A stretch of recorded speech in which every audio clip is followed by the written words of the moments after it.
에스라서 4장 11절에서 16절입니다. 우리 같이 한 절씩 교독하겠습니다. 제가 먼저 읽겠습니다.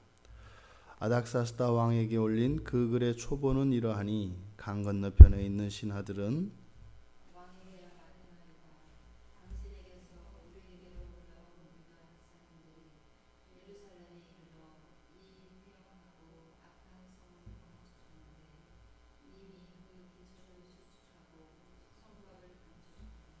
이제 왕은 아시옵소서. 만일 이 성읍을 건축하고 그 성곽을 완공하면 저 무리가 다시는 조공과 관세와 통행세를 바치지 아니하리니 결국 왕들에게 손해가 되리이다.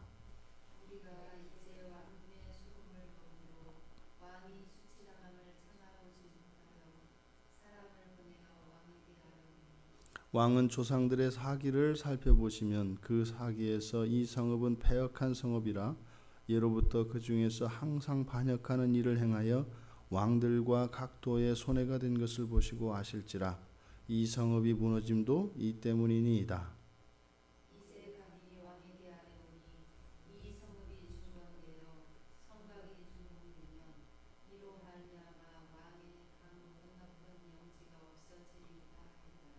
아멘.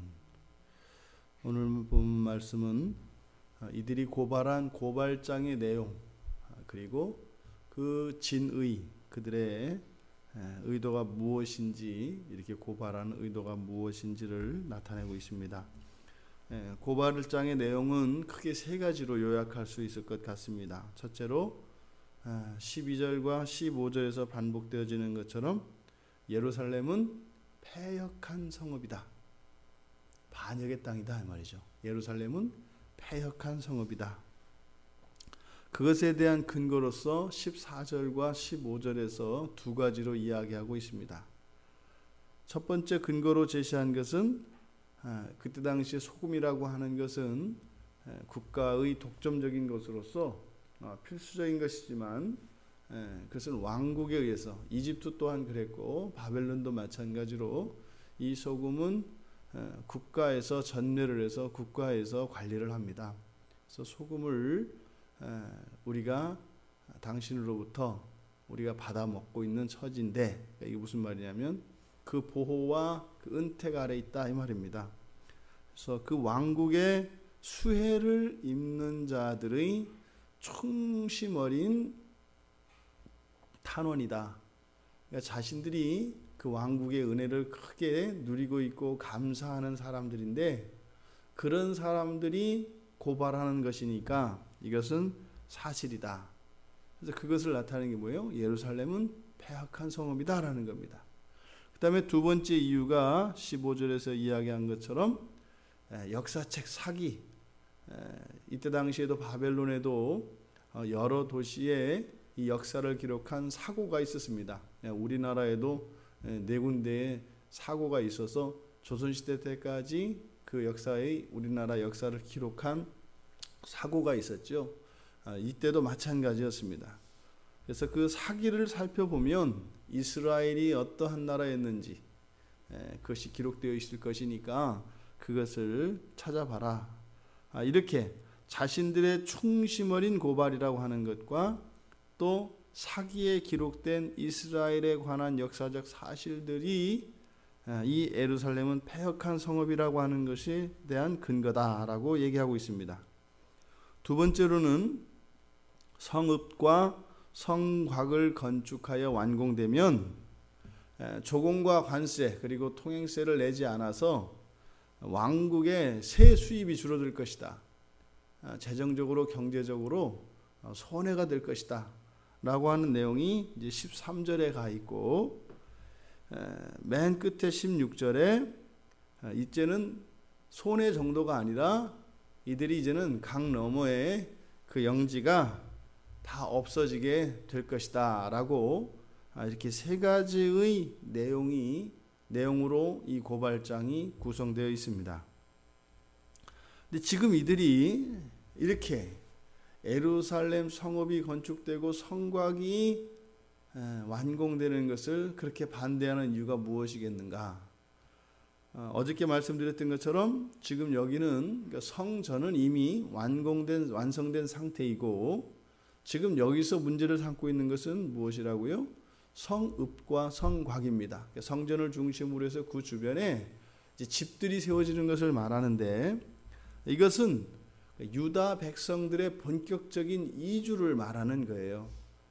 그러니까 예루살렘에 이제 집들이 건축되어진다는 것은 바벨론 포로로 있던 유다 백성들이 이제는 예루살렘 성전을 건축하기 위하여 1차 귀환을 했는데 그때는 예루살렘에 거주한 것이 아니라 각기의 성읍에 자신들의 그 분기시되는 그 땅에서 거주하였다고 말씀을 드렸지 않습니까? 그리고 성전이 완공됐습니다. 그리고 지금 약 70년이 지난 후에 이제 이 사건이 거론되고 있는 것이거든요. 이스라엘 백성들이 다시 와서 어떻게요? 예루살렘에 사람들이 거처할 성읍, 도시를 건설하는 것입니다. 그러니까 예루살렘 성전이 지어지는 것뿐만 아니라 이제는 유대인들의 귀환, 다시 말해 이 예루살렘에서 정착하게 되는 정착촌이 지금 건설되고 있는 것이에요. 그리고 거기에 성곽이 완성되게 되면 외부의 적으로부터 공격으로부터 막아낼 수가 있게 되기 때문에 지금 예루살렘에 다시 그 이스라엘의 옛 영화가 회복될 것에 대한 조짐을 이들은 알고 있는 겁니다. 지금 여기에서 고발을 하고 있는 이 사마리아 사람들, 이들도 성경을 봅니다. 물론 유대인들이 보았던 이 정경, 구약 성경과는 약간 다른 부분은 있습니다. 많이 이제 왜곡되고 이런 부분이 있기 때문에 하지만 이들이 보았던 성경, 사마리아 오경이라고 하는 이 정경의 대부분의 내용은 비슷합니다. 그래서 이들도 예레미야 25장 11절에서 13절에서 거론되어진 이스라엘 백성의 70년의 포로 생활과 또한 자신들 이 사마리아에 대해서도 하나님의 심판이 있을 것이라고 하는 내용을 알고 있습니다. 그러니까 이미 예루살렘의 성전이 지어질 때부터 이들은 이 예레미야 선지자의 예언이 성취되어질지도 모른다라고 하는, 그리고 그 예언이 성취되고 있다라고 하는 조짐을 느꼈고 그것에 대한 위기감을 가지고 있는 겁니다. 그랬던데 이제는 급기야 이 유대인들이 정착하게 될 그 성읍이 건설되는 것을 보고, 그러면 그것이 회복이 되어지면, 다시 말해서 그들의 포로기가 끝나게 되면 자신들을 향한 하나님의 심판이 있을 것을 두려워하였던 것입니다. 이것은 마치 이스라엘의 회복과 함께 이방에 임할 하나님의 심판에 대한 유보, 뒤로 늦추기 위한 시도인 것입니다.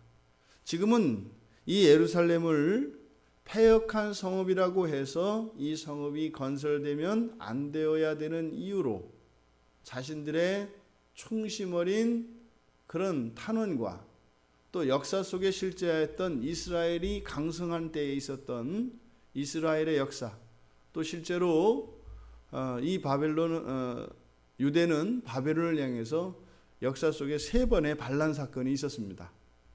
그래서 그런 역사적 정황들을 증거로 해서 예루살렘의 그 재건을 이들이 강력하게 반대하고 있는 것입니다. 하지만 실제로 그들의 진의는 무엇이라고요? 예레미야 선지자의 그 예언이 성취되어져서 이스라엘이 회복되고 자신들은 하나님의 진노로 심판에 놓일 것에 대한 그 심판의 성취에 대한 두려움이었다 이 말입니다. 이것을 오늘날 우리들에게 적용을 하면 마치 사단 마귀가 예수 그리스도의 재림을 막을 수가 없습니다. 예수 그리스도의 재림에 대해서는, 그 하나님의 진노와 심판에 대해서는 이미 예수님이 이 땅에 성육신하셔서 초림하셨을 때 이미 하나님의 그 심판이 임한 것을 마귀는 알고 있습니다. 마치 성전이 지어진 것처럼 말입니다. 예수님이 이 땅에 오신 사건이 그런 것이죠. 하나님이 도래한 것이죠. 그러니 이 사단 마귀는 유일한 방법이 자신들의 안전과 자신들을 위해서 할 수 있는 것은 유일하게 딱 한 가지입니다. 무엇이냐면 늦추는 겁니다. 그 하나님의 진노, 그 심판의 날을 늦추는 것입니다. 우리가 이야기하는 영적 전쟁의 바로 핵심은 이 내용입니다. 사단 마귀는 하나님의 진노를 두려워하여 그 심판을 두려워하여 시간 속에서 이 시간을 늘리려고 하는 겁니다. 거기에 사용되어지는 게 우리 신자들이죠. 사단 마귀는 하나님이 두렵습니다.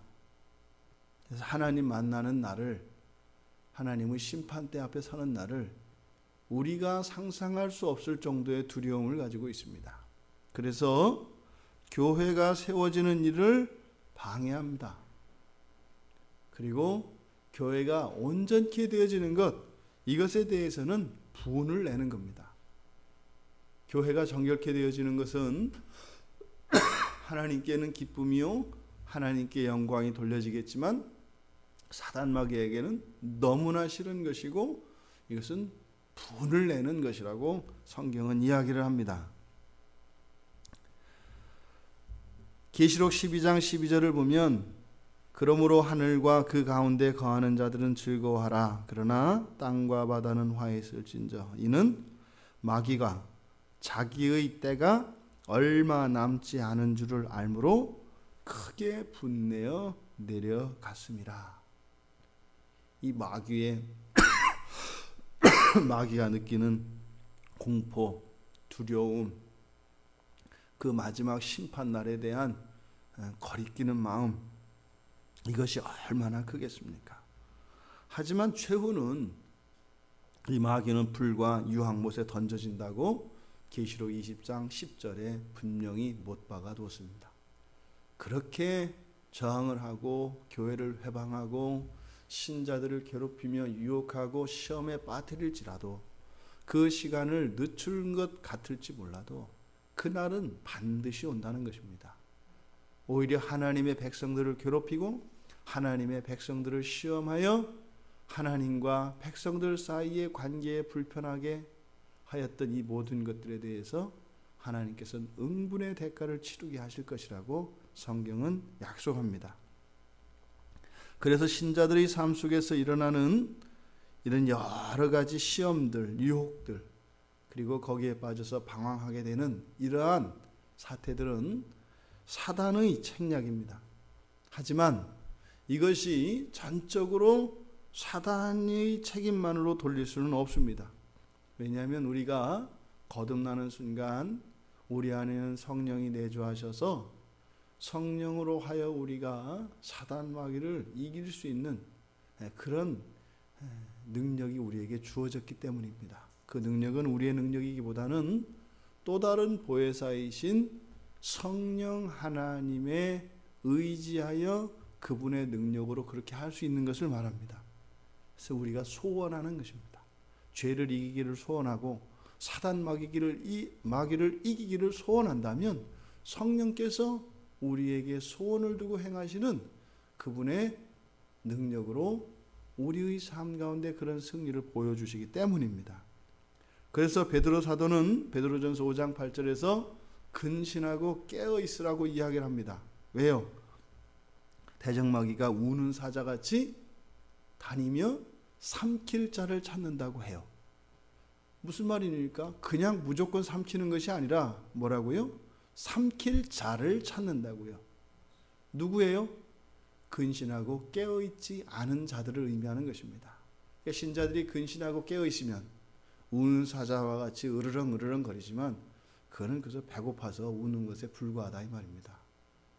으르렁거릴 때 그것이 마치 그 사나움과 힘을 과시하는 것 같지만 실제로 그 울음에 속을 들어가 보면은 무엇이에요? 허기져서 더 이상 기력이 없어서 발버둥을 치는 것이죠. 그들을 이용해 두려워하며 잠들어 있는 신자들을 이용해 하나님의 심판의 날을 늦추려고 하는 의도입니다. 하지만 신자들의 동의 없이는 신자들을 어찌할 수가 없는 이유는 바로 예수님께서 우리에게 성령을 선물로 주셨기 때문입니다. 근데 그 성령은요, 예수님이 이 세상을 떠나가신 이유라고 요한복음 16장 7절에서 분명히 기록하고 있습니다. 내가 떠나는 것이 너희에게 유익이다. 내가 떠나는 것이 너희에게 유익이다. 왜요? 한순간도 우리를 떠나지 않고 성령이 우리와 함께 하시며 우리를 도와주시기 때문입니다.